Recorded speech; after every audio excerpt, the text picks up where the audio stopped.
온전함은 완벽함과는 다른 의미이죠. 처음의 것을 그대로 간직하는 것이 온전함입니다. 온전함의 시작, 사람은 처음 지음받은 모습 그대로를 간직하지 못하고 죄로 인해서 타락하게 되었죠. 타락한 인생이 다시 처음 것을 회복하는 온전함의 시작은 무엇이라고 했죠? 회심입니다. 우리는 지난주에 사울의 회심을 통해서 다시 온전케 되어지는 것이 무엇인지를 분명히 되새기면서 그 사울을 회심하도록 하나님이 전적인 은혜를 베푸시면서 이제 사울에게 아나니아를 보낼 때 하나님이 설득하시는 부분을 살펴보았습니다.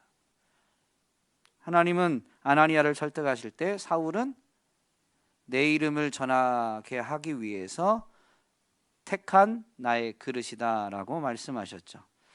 주님이 택한 그릇이다 라는 부분의 의미를 되새기면서 우리가 주님의 택함 받은 그릇으로 회심한 자로서 어떻게 살아야 되는지를 살펴보았습니다.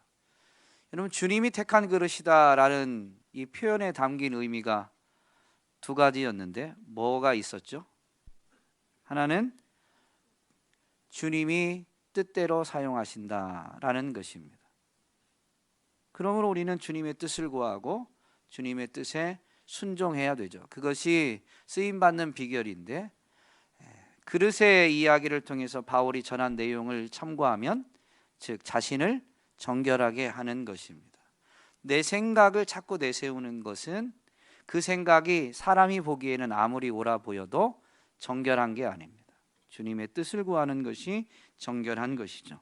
또한 그릇으로 비유하셨는데 그릇은 담는 기능이 있습니다. 주님이 쓰신다라는 것은 주님이 원하시는 것을, 주님이 주시는 것을 담는다라는 의미임을 되새겨 보았습니다. 그러므로 회심한 사람은 주님이 부어주시는 것을 담는 사람임을, 아니 주님이 주시는 것을 담아야 함을, 그것은 결국 우리가 그리스도를 닮아가는 것이 되어짐을 분명히 살펴보았습니다. 오늘은 회심한 그 사울이, 즉 주님이 택한 그릇으로 이제 부르심을 따라가는 사울의 모습이 어떠한지를 살펴봄으로 인해서 우리의 신앙을 점검해 보고자 합니다. 오늘 우리가 읽은 본문 조금 더 앞에 보면 이제 사울이 회심하고 나서 기운을 차리게 되죠. 아나니아가 와서 안수해주고 눈이 멀었던 것이 회복되어지고 눈을 뜨고 음식을 먹어서 강건해졌습니다. 회복되어졌습니다. 즉 이제 회심한 그가 어떻게 행하는지를 볼 수가 있는데 19절 후반부에 보면 이렇게 되어 있습니다. 사울이 다메섹에 있는 제자들과 함께 며칠 있을세. 그리고 오늘 우리가 읽은 본문 26절에 보면 사울이 예루살렘에 가서 제자들을 사귀고자 했다. 물론 약간 어려움이 좀 있었습니다. 회심 이전의 사울의 모습을 사람들이 기억하고 있기 때문에 사울이 회심해서 이제 우리와 사귀고자 한다라고 할 때 제자들이 선뜻 그 사귐을 원하거나 기뻐하지 않았습니다. 부담을 갖고 있었죠. 그때 바나바가 중재에 나서게 되고 28절에 보면 사울이 제자들과 함께 있어 예루살렘에 출입했다라고 되어 있습니다. 즉 바나바의 중재를 통해서 이제 제자들과 사귈 수 있게 되었다, 사귐을 갖게 되었다, 교제했다라는 것입니다. 여러분, 이런 사울의 모습을 보면 회심의 분명한 표시가 뭐냐면요, 교제하는 사람이 바뀌게 되는 겁니다. 어떤 사람이 바뀐다고요? 교제하는 사람이 바뀌게 되어 있습니다. 사울은 원래는 바리새인이었죠. 그 바리새인으로서 자기가 알고 있는 것을 가지고 옳은 것을 행하려고 했었습니다. 그게 뭐였냐면 메시아라고 인정받은, 아니 믿는 사람들에게 인정받은, 즉 예수 그리스도를 믿는 자들을 붙잡아다가 옥에 가두고 그 돌을, 그 믿음의 돌을 패하는 데 있었습니다. 그것이 바리새인이었던 사울이 옳게 여긴 것이었죠. 그래서 그런 일에 앞장섰습니다. 즉 사울은 바리새인이었고 바리새인들과 함께하며 바리새인들과 교제하는 사람이었습니다. 그런데 회심하자 어떻게 돼요? 바리새인들과 더 이상 함께하지 않습니다. 이제 제자들과 그리스도인들과 함께합니다. 여러분이 정말로 회심한 사람입니까? 여러분 회심하셨습니까? 그러면 여러분이 교제하는 사람은 누구입니까? 회심 이전과 이유가 분명히 달라졌습니까? 달라졌습니까? 달라질 수밖에 없어요. 여러분 달라져라라고 사정하는 게 아니에요. 달라질 수밖에 없어요. 왜냐하면 주님이 분명히 말씀해 주셨는데요, 제자들에게 너희가 세상에 속하였으면 세상이 너희를 사랑하겠지만 내가 너희를 세상에서 택하였기 때문에, 너희가 더 이상 세상에 속하지 않기 때문에 세상이 이제는 너희를 미워한다 라고 분명히 말씀하셨습니다. 예수님은 자기를 따르는 제자들, 자기 안에 거하는 제자들에게 이렇게 말씀하셨는데요, 심지어 자기 자신에 대해서도 예수님을 대적하는 유대인들, 바리새인들에게 너희는 세상에 속하였지만 나는 세상에 속하지 아니하였다, 나는 위로부터 나왔다 라고 분명히 말씀하셨습니다. 그러므로 그리스도를 따르는, 예수님 안에 거하는 자들은 세상에 속한 자가 아니에요. 예수님 안에 거한다라는 의미는 예수님이 자기 자신을 계시하실 때 말씀하신 것처럼 위로부터 난 사람들, 즉 위가 뭐를 가리키냐면 하늘이죠. 하늘에 속한 자들입니다. 우리는 비록 땅에 있지만 소속이 달라요. 하늘에 속한 자입니다. 이 진리를 깨달은 사도 바울이 신앙 고백하죠. 우리의 시민권은 어디에 있다고요? 하늘에 있다. 그러므로 우리는 바라보는 게 달라요. 소속이 다르기 때문에. 그래서 우리의 시민권이 하늘에 있음을 고백한 사도 바울은, 오늘 본문에 있는 인물로는 사울이죠. 이 사울은 교회를 섬기면서 가르칠 때 너희는 위의 것을 찾으라라고 권면합니다. 왜냐하면 위에 속한 자이기 때문에.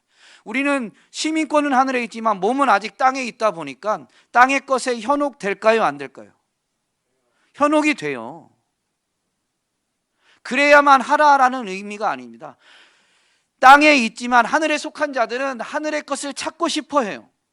그런데도 불구하고 육신을 가지고 땅에 있다 보니까 땅의 것에 연연할 때가, 땅의 것에 미혹될 때가 있더라라는 것이죠. 그래서 마땅히 행해야 될 바를, 그렇게 행하면 구원을 받아서가 아니라 구원받은 자들이 마땅히 행할 바를 사도 바울은 권면한 겁니다. 너희는 위의 것을 찾으라. 땅의 것을 생각하지 말라. 땅의 것에 대한 생각이 위의 것을 추구하는 데 있어서, 위의 것을 바라보는 데 있어서 회방을 하더라, 미혹을 하더라라는 겁니다. 우리가 정말로 회심해서 하늘에 속한 자라면요, 땅의 것에 현혹될 때가 있긴 하겠지만 궁극적으로 하늘의 것을 추구하게 되어 있어요. 이러한 표현들이 성경에 많이 반복되는데요, 로마서에서 사도 바울은 다르게 표현합니다. 육신을 따르는 자는 육신의 일을, 영을 따르는 자는 영의 일을 생각한다. 그러면서 이렇게 말을 이어가죠. 육신의 생각은 하나님과 원수가 된다. 육신에 있는 자들은 하나님을 기쁘시게 할 수 없다. 이 부분을 조금 더 묵상해 보면 육신에 있는 자들은 하나님을 기쁘시게 하려고 살아가지 않아요. 여러분, 하나님을 기쁘시게 해드리기를 소원하십니까? 여러분, 그렇게 달라요. 추구하는 게 다르고 즐거움을 얻는 게 다르고 관심이 달라요. 그렇기 때문에 하늘에 속한 자와 땅에 속한 자가 더불어 살긴 하지만 만남을 갖거나 함께 일하지 않는다라는 의미가 아니에요. 교제, 성경이 말하는 교제는 불가합니다. 여러분도 사람과 사람의 사귐에서 어떤 사람과 교제가 돼요?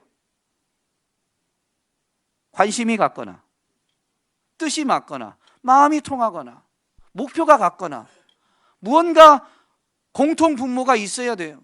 그래야 교제가 됩니다. 만나서 제일 서먹한 사람이 어떤 사람이에요? 공통 분모가 하나도 없는 사람들. 하늘에 속한 자와 땅에 속한 자가 그러한 거죠. 우리가 회심했다고 하는데 여전히 하늘에 속한 자가 주변에 많지 않고, 아니 교제하는 사람이 하늘에 속한 사람들과 교제하지 않고 땅에 속한 사람들과만 교제하고 있다면 우리는 정말로 회심한 사람인가라는 것을 심각하게 질문해 봐야 됩니다. 왜냐하면 내 시선이 아직 땅에만 머물러 있는 거예요. 교회라는 이 공동체에 들어오긴 했는데 아직 하늘을 보지 못하는 거죠. 하늘의 보화를 바라보지 못하는 거죠. 그러니까 만나면 땅의 것만 얘기하고 땅의 것만 생각하니까. 우리는 예배 드릴 때마다 신앙 고백을 합니다. 저는 이 신앙 고백의 의미를 되새기면서 그냥 교회 오면 했으니까, 전 모태신앙이니까요. 교회 오면 사도신경으로 신앙 고백을 해요. 그래서 일찍부터 외웠어요. 예전 개역 한글 개역 개정일 때 전능하사 천지를 창조하신 하나님 아버지를 내가 믿사오며 막 이렇게 할 때는 그냥 쭉쭉쭉 외웠어요. 근데 세 번역으로 바꾸는 이유는 내가 신앙 고백해야 된다는 의미와, 그리고 그렇게 하면서 저는 조금 천천히 하려고 합니다. 여러분이 느끼셨는지 모르지만 의도적으로 천천히 하려고 합니다.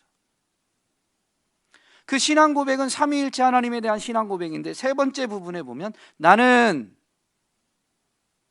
뭐예요? 그 다음에 성령을 믿으며, 그 다음에 거룩한 공교회와 성도의 교제와. 여러분 누차 말씀드렸지만 믿음은 관념이 아니에요. 믿음은 삶이에요. 사람은 믿는 대로 살게 되어 있어요. 정말로 사도신경으로 신앙을 고백한다면, 이게 진짜 우리의 믿음이라면 이게 삶이 돼요. 이게 삶이 돼요. 그럼 내가 성령을 믿고 그 성령으로 말미암아 교회가 이루어져서, 교회는 사실 한 하나님, 한 예수님, 한 성령님을 섬기는 공동체다라고 하면 교회는 여러 지역에 흩어져 있어도 하나의 교회예요. 거룩한 공교회. 우리는 그걸 믿는 거예요. 그리고 성도의 교제를 믿는다는 건 뭐냐면요, 내가 성도와 교제한다는 의미입니다. 시편에 보면 다윗의 이 신앙 고백이 있죠. 땅에 있는 성도들은 존귀한 자들이니 나의 모든 즐거움이 그들에게 있다. 여러분, 성도가 존귀한 자다. 그렇기 때문에 내 즐거움은 성도에게 있다. 이 말이 무슨 말이냐면, 나는 그 존귀한 성도들과만 교제하고, 그래서 그들로 말미암아, 그들과의 교제로 말미암아 기뻐하고 즐거워한다라는 의미죠. 세상에 권세를 가진 사람, 세상에 돈이 많은 사람, 그 사람을 알게 되고 그 사람과 사귀어서 이제 나도 백이 있다, 나도 든든한 우군이 있다, 그거에 즐거움이 있다면요, 우리는 우리의 회심을 한번 심각하게 점검해 봐야 돼요. 거기에 유익이 없다라는 말이 아닙니다. 누차 말씀드리지만 유익한 것과 우리가 즐거움으로 삼는 것은 같은 의미가 아닙니다. 다를 수 있어요. 그리고 달라야 하는 거죠.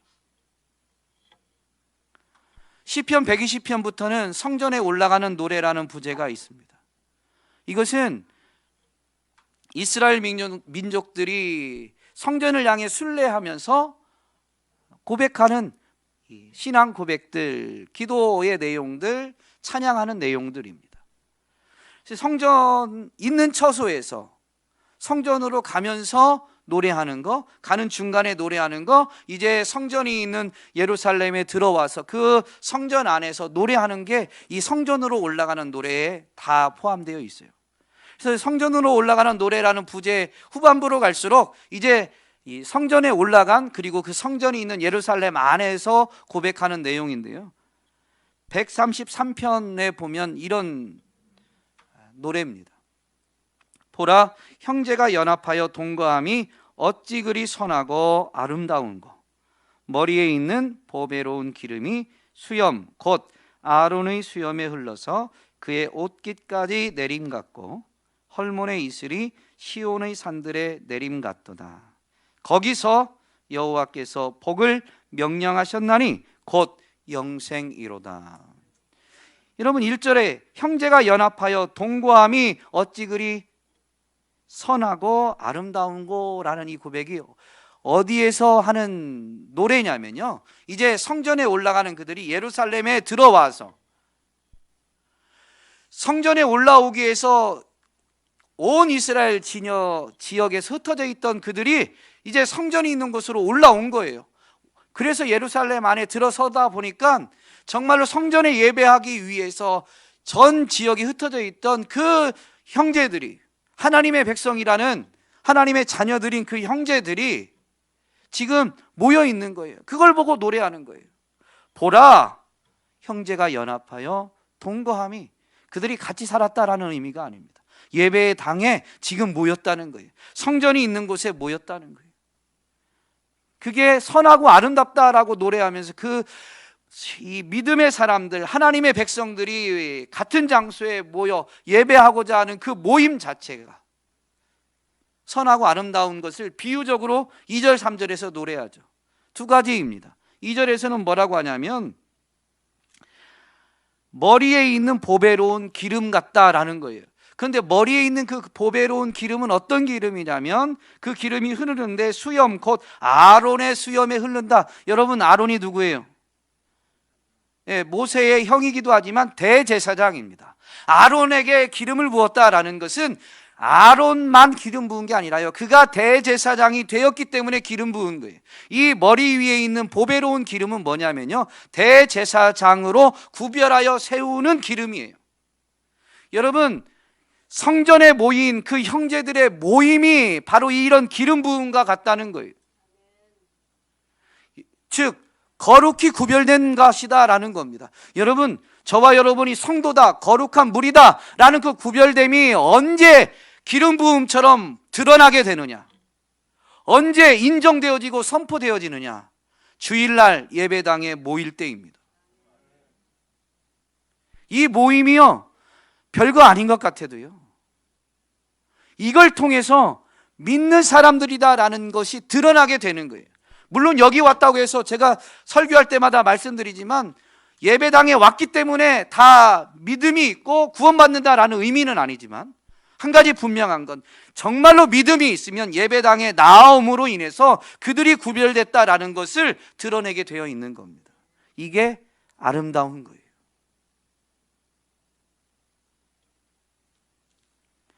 제가 기도할 때마다 빠지지 않고 기도하는 기도가 있죠.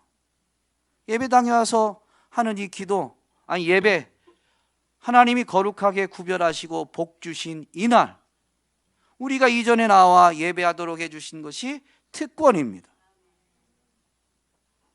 빈말이 아니에요. 우리는 신앙 고백을 입으로 하게 되는데요, 그 의미를 분명히 되새기며 깊이 새길 수 있어야 됩니다. 여러분, 주의 이름으로 믿는 사람들과 교제하며 모이는 것은요, 기름 부음과 같아요. 구별되는 것과 같아요.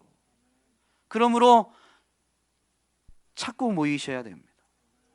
자꾸 모이셔야 됩니다. 주일날 예배당 나오는 게 번거로울 때가 있죠. 감사합니다. 마음은 많은데 그래도 아닌 척하고 계셔가지고 목사가 위로가 됩니다. 그럴 때가 있어요. 제가 아내랑 많이 하는 얘기가, 우리 성도님들 진짜 대단하다. 내가 목사가 아니었다면, 이런 생각을 해봐요. 그러면 나는 우리 성도님들처럼 이렇게 주의 날 그 피곤할 때도 성전에 와서 예배할 것인가? 제가 저를 아는데요, 여러분은 모르시죠. 사람은 겉밖에 못 보니까. 저는 저를 아는데, 제가 목사가 아니었으면 아주 날라리였을 거예요. 신앙적으로. 하나님이 오죽 너는 내버려두면 큰일 날 놈이다. 그러니까 목사라도 시켜주셔가지고 주일날 그냥 주의 전에 머물러 있게 해주십니다. 그래서 저는 이게 특권인 걸 알아요. 그러면서 두 번째는 뭐라고 비유적으로 표현하냐면요, 헐몬의 이슬이 시온의 산들에 내림 같도다. 이 시온은 예루살렘 성이 있는 산이 시온산이고, 예루살렘 성은 또 다른 이 별명으로 시온성이라고 하죠. 하나님이 임재하시는, 하나님이 머무르는 도성, 하나님의 도성 시온성이라고 일컫기도 합니다. 그 지역은 이렇게 뭐라고 해야 될까요? 수분이 많은 지역이 아니에요. 이슬이 전혀 안 내리는 건 아니지만 이슬이 그렇게 많이 내리지도 않아요. 물이 많은 지역이 아니에요. 수분이 많은 지역이 아닙니다. 헐몬산은 산 정상에는 이 만년설, 녹지 않는 눈이 있는 만큼 높은 산입니다. 그러다 보니까 그 산이 이제 산 정상쯤에는 만년설이고, 그 조금 밑에는 이제 눈이 녹는 지역도 있겠죠. 그러다 보니까 헐몬산 인근은 수분이 좀 많아요. 내내 이 적도에 가까운 지역, 뜨거운 지역이지만 헐몬산 지역은 인근은 수분이 좀 많아요. 그러다 보니까 아침에 이슬이 다른 광야의 이슬보다는 이 양도 많고 그 수분의 함량이라고 해야 될까요? 어떤 이런 게 훨씬 많아요. 여러분, 중동 지역에서 이 아침 이슬은 강수량 자체가 건기와 우기가 뚜렷하고 우기도 짧아서 이 물이 많이 아는 그 지역에서 이 아침에 많은 수분이 많은 이 이슬은 정말로 땅을 적시고 그 땅에 나는 식물에게는 생명줄입니다. 그런데 성도들이, 즉 하나님의 백성들이 온 지역에 흩어져 살다가 하나님께 예배하기 위해서 성전에 올라온 그것이 뭐와 같다고 하냐면요, 생명과 같다는 거예요. 그래서 뒷부분에 아예 이렇게 선언하잖아요. 거기서 여호와께서 복을 명령하셨나니 곧 영생이로다. 여러분, 우리가 하나님께 영생을 받았다라는 것을 어디서 확인하고 그 영생을 어디서 누립니까? 예배당에서예요. 물론 삶에서도 누릴 수 있지만 예배가 빠진 삶의 자리에서 영생을 받았음을, 그래서 그 영생을 풍성히 누리는 것은 어렵습니다. 거의 불가능합니다. 영생이 뭐예요? 여러분, 지금 영생을 받으셨죠? 영생이 뭐예요? 말로 문자적으로는 영원한 생명이지만 그 영원한 생명이 뭐냐는 거죠. 영원하신 그분을 알고 그분 안에 거하는 게 영생입니다. 그것을 예수님은 이렇게 설명하셨죠. 요한복음 17장 3절에 영생은 곧 유일하신 참 하나님과 그가 보내신 자 예수 그리스도를 아는 것이다. 이론적 알미 아니라 그분을 체험하여 아는 것, 그분 안에 거함으로 그분을 아는 겁니다. 히브리어로 야다라는 말은 처녀가 남자를 경험하여 알다라는 의미입니다. 이론이 아니에요. 체험이에요. 경험하는 거예요. 하나님을 알고 예수님을 아는 게 영생인데, 그거는요, 그분을 만나고 그분 안에 거하고 그분과 교제하는 것이죠. 그게 영생이에요. 그럼 여러분, 그분과의 교제를 어디서 누릴 수가 있어요? 예배의 자리에서. 나 홀로 할 때도 있지만 잘 돼요, 안 돼요?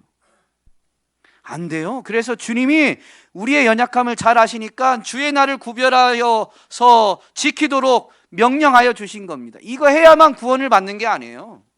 구원받은 자들이 이미 받은 구원의 은혜를 풍성히 누리며 영생을 누리게 하기 위해서 주의 날을 구별하며 거룩히 지키라고 명령하여 주신 겁니다.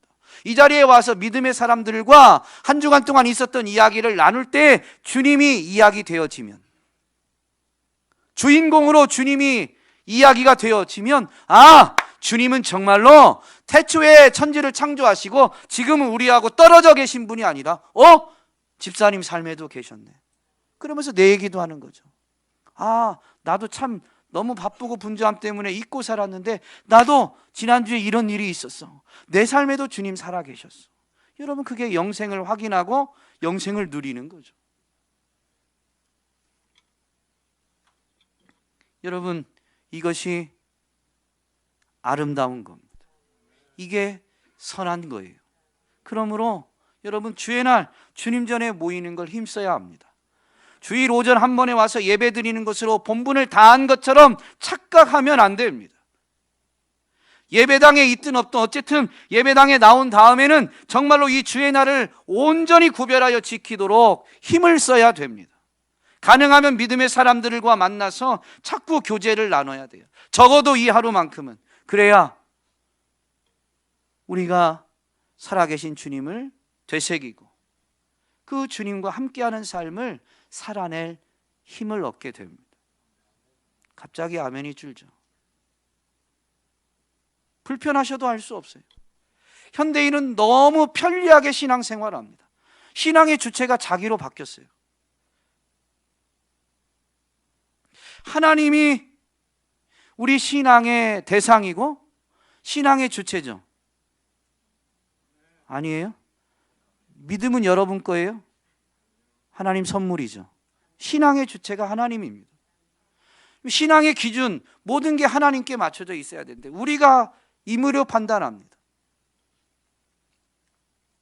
코로나 이후 유튜브 때문에 편리하죠. 그게 예배가 아니다라는 말은 아닙니다. 그런데 여러분이 점검하세요. 저는 그게 예배가 아니다라고 말하진 않아요. 그런데 내 편리함 때문에 거기 안에서만 머물러 있다라면 우리의 신앙은 위기입니다. 하나님이 복을 주시는데 곧 영생을 주시는 것은 성도들이 한자리에 모여 교제하며 하나님 앞에 예배할 때 주시는 겁니다. 사도 바울은 분명히 이런 믿음의 사람들과 교제하게 됩니다. 또 회심한 그는 이제 어떤 삶을 사느냐, 20절 말씀에 보면 즉시로 복음을 전파하게 됩니다. 오늘 우리가 읽은 본문에서도 보면 예루살렘에 와서 제자들과 교제하고자 했던 그는 제자들과 바나바의 중재를 통해서 제자들과 교제하면서 이제 무슨 일을 하느냐면 28절에 사울이 제자들과 함께 있어 예루살렘에 출입하며 또 주 예수의 이름으로 담대히 말하고, 즉 예수 이름을 증거한 거예요. 복음을 전한 거예요. 담대하게. 이전에 다메섹에서 이렇게 즉시로 가서 복음을 전하다가 사울이 어떤 일을 당해요? 유대인들이 죽이려고 하는 위기를 만나게 됩니다. 죽음의 위협을 당했어요. 그런데도 또 제자들과 교제하면서 그는 어떤 일을 하고자 하냐면 담대히 복음을 전하고자 하는 거죠.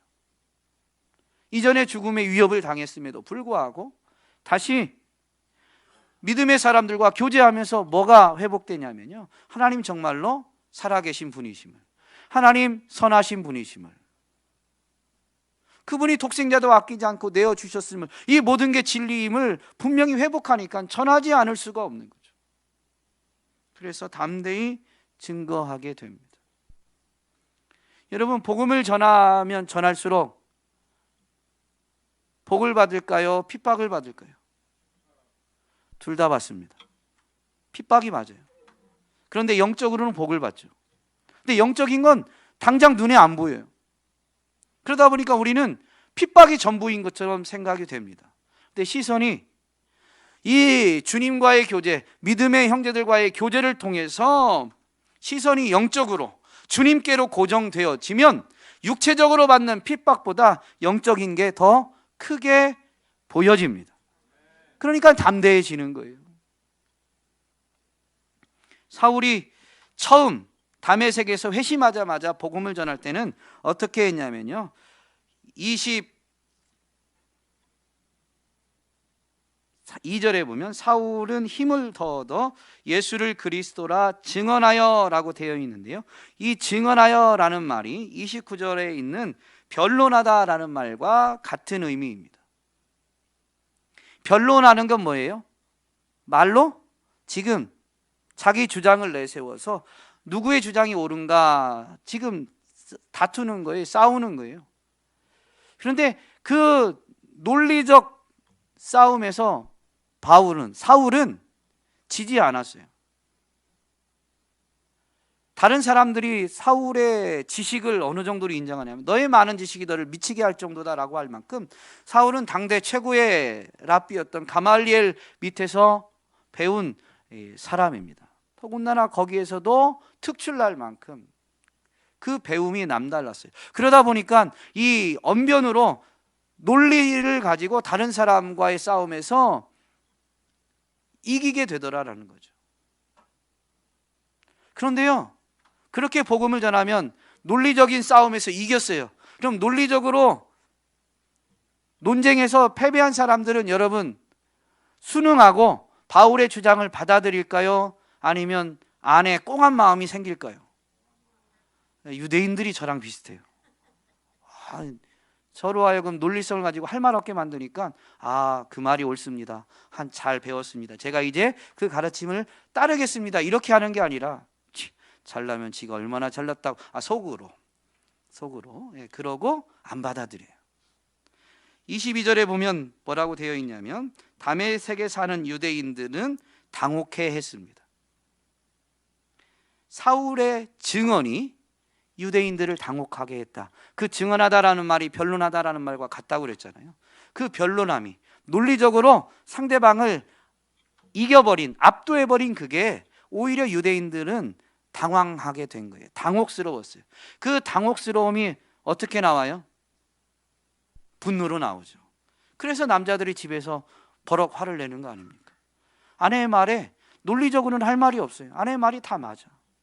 그런데 인정하긴 싫으니까 버럭 화를 내는 거죠. 23절에 보면 여러 날이 지나매 유대인들이 사울 죽이기를 공모하니라.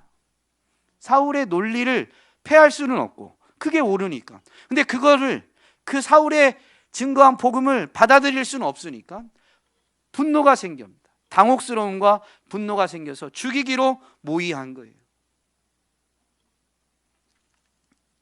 그래서 나중에 사울이 이제 복음 전할 때 어떻게 전합니까? 이방인 지역에 가서 여전히 그의 학문이 잊어버린 게 아닙니다. 그는 배설물로 여기려고는 했지만 그렇다고 해서 예전에 배웠던 그런 학문들, 그런 수사학이나 이런 것들이 다 없어진 게 아니에요. 그런데도 불구하고 이제는 사울이 바울이 되어서 이방인 지역 가서 복음을 전할 때에는 어떻게 전하냐면요, 이렇게 고백하죠. 내 말과 내 전도함이 설득력 있는 지혜의 말로 하지 아니한다. 다만 성령의 나타나심과 능력으로 하여 오직 예수 그리스도와 그의 십자가만 자랑한다 라고 고백합니다. 이런 경험 때문에 사울의 전도 방식이 달라지게 되는 거죠.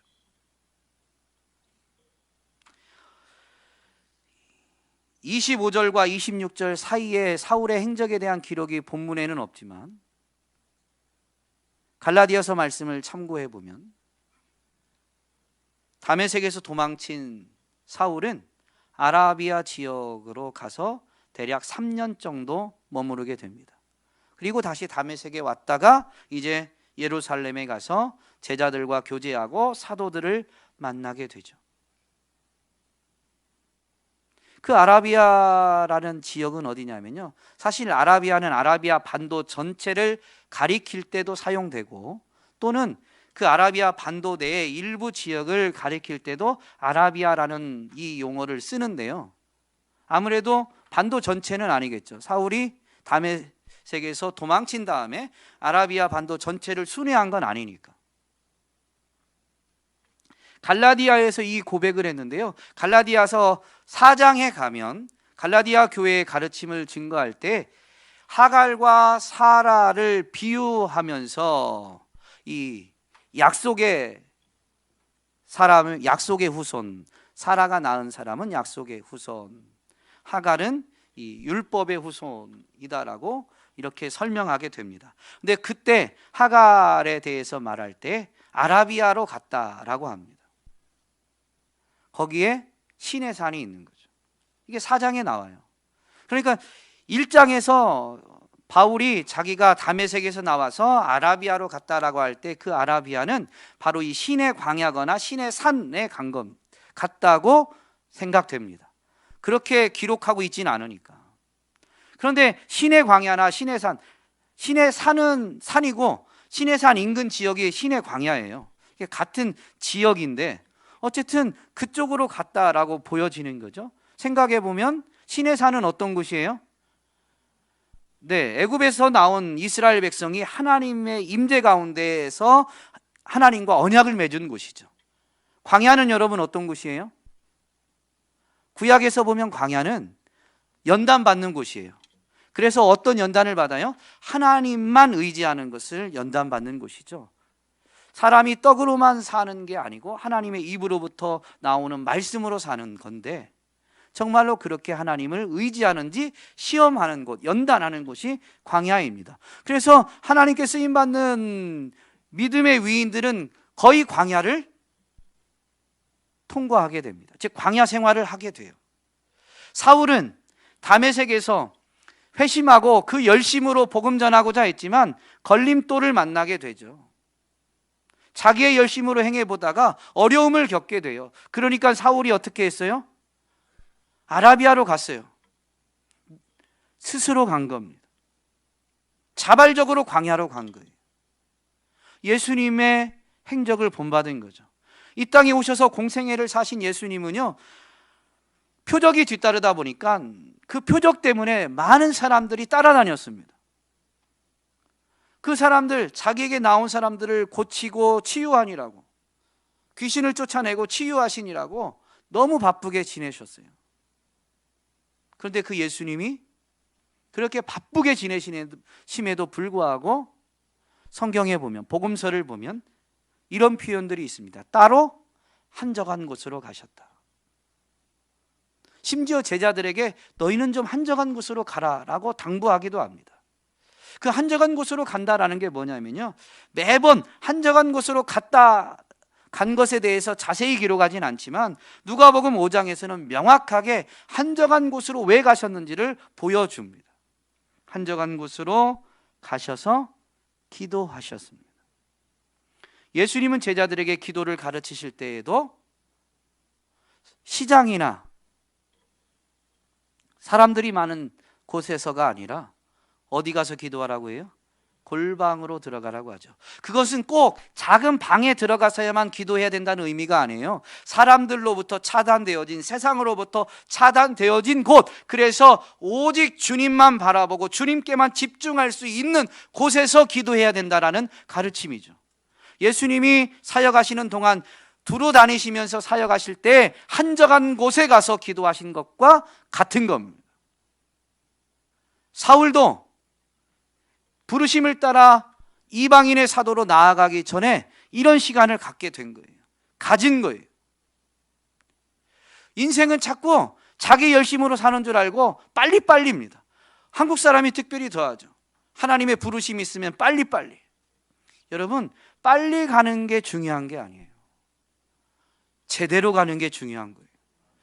제대로 가기 위해서 꼭 필요한 게 뭐냐면 한적한 곳에 가는 겁니다. 광야로 들어가는 거예요. 3년 늦게 출발해도요, 광야에 가서 주님을 의지하고 주님과 함께하고 주님이 앞서가고 나는 주님 뒤따라가는 것을 배우고 나면 그게 훨씬 더 빠릅니다. 우리는 더딘 것 같지만 주님이 가면 훨씬 빨라요. 그런데 자꾸 육신적인 생각에 사로잡혀서 내가 나 빠지면 되겠어? 그러면서 내가 열심히 하려고 합니다. 여러분, 신앙의 세계는, 믿음의 세계는 내가 없어야 돼요. 그래야 예수님이 오롯이 역사하십니다. 한적한 곳에서의 주님과의 교제는 뭐냐면요, 나는 비우고 예수님으로 나를 채우는 거예요. 그래서 사울이 바울 되고 나니까 이런 광야와 같은 곳에 가서 주님과의 교제에 집중하고 주님으로 충만해지니까, 여러분, 이방인 지역에까지 가서 사울은 어떻게 해야 합니까? 그리스도만 전하잖아요. 다른 건 배설물로 여기고 그리스도만 알기로 작정하고 그리스도만 자랑하고 그리스도만 전합니다. 사울이 실력이 없는 사람이 아닙니다. 열심히 없는 사람이 아닙니다. 그런데도 그리스도만 자랑하게 되는 비결이 뭐냐면요, 광야로 가서, 한적한 곳으로 가서 주님만 바라보고 주님과 교제하면서 주님으로 가득 채워졌기 때문입니다. 여러분, 사람은 마음에 있는 게 반드시 입술로 나오고 행동으로 나오게 되어 있어요. 그래서 그 사람이 누구인지를 알려면요, 즉 그의 마음은 사람이 알 수 없잖아요. 하준일 집사님이 어떤 사람인 줄 알려면 뭘 보면 돼요? 그의 친구를 보면 된다고 하잖아요. 그가 사귀는 사람이 누군지. 믿음의 사람을 사귀면 하나님과 교제하는 사람이에요. 하나님과 교제하는 사람은 하나님으로, 예수님으로 충만해지고 그 예수님을 이제는 입으로 말하고 삶으로 나타내게 되어 있습니다. 그러니까 성경에서, 또는 목사가 예배당에 모여야 합니다, 제가 여러분 예배당에 안 나오면 지옥 간다고 여러분 협박한 적이 있나요? 예배당에 나와도 지옥 갈 수 있다고 말하잖아요. 그렇지만 예수로 충만하면 예배당에 모이는 것을 힘쓰지 않을 수가 없어요. 아까 시편 133편, 아니 133편 맞네요. 133편 말씀드렸지만 그게 기름 부음 받았음을 드러내는 거예요. 구별됨, 거룩함을 드러내는 거예요. 하나님이 이걸 기뻐하시는데 이 일에 내가 힘을 안 쏟겠어요? 오늘 저와 여러분이 하나님과의 교제에 힘쓰고 믿는 사람들과의 교제에 힘쓰므로 인해서 예수로 충만해지기를 주님의 이름으로 축복합니다. 그러면 우리의 입술이, 우리의 삶이, 우리가 함께 모인 이 모임이 예수를 증거하게 되는 줄로 믿습니다. 우리가 열심히 해서가 아니라 예수님을 뜨겁게 사랑하면 열심은 뒤따라오게 되어 있습니다. 우리가 내는 게 아닙니다. 놀라운 것은 사울이 이렇게 아라비아로 갔거나 또는 예루살렘에서도 핍박을 받아서 다소로 내려갔는데, 마지막 우리가 읽은 본문 31절에 보면, 물론 31절은 1장부터 이 앞에까지의 요약입니다. 그러나 바로 앞에 사울의 이야기가 있다는 것 또한 간과하면 안 되죠. 사울이 당시 신앙의 중심지였던 예루살렘에서 다소로 갔는데 31절에 보면, 그리하여 온 유대와 갈릴리와 사마리아 교회가 평안하여 든든히 서가고 주를 경외함과 성령의 위로로 진행하여 수가 더 많아지니라. 내가 중심 지역에서 벗어나게 되고, 어쩌면 나는 변두리로 내려가야 될지도 모르고, 심지어 광야에 나 혼자 머물러야 될지 모르지만, 여러분, 하나님이 부흥의 역사를, 교회가 든든히 세워지고 믿는 자의 수가 더해져가는 역사는 하나님이 이루시는 겁니다.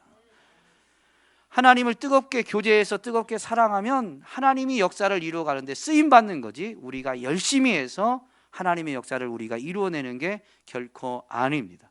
오늘 저와 여러분이 주님과의 교제에 집중함으로 인해서 당장은 늦게 출발하는 것 같고 더디가는 것 같다 할지라도 우리를 붙드시고 우리를 사용하시는 주님 때문에 세상을 이기게 되고 세상보다 더 앞서가게 되는 은혜의 주인공이 되기를, 부흥의 주인공이 되기를 주님의 이름으로 축복합니다.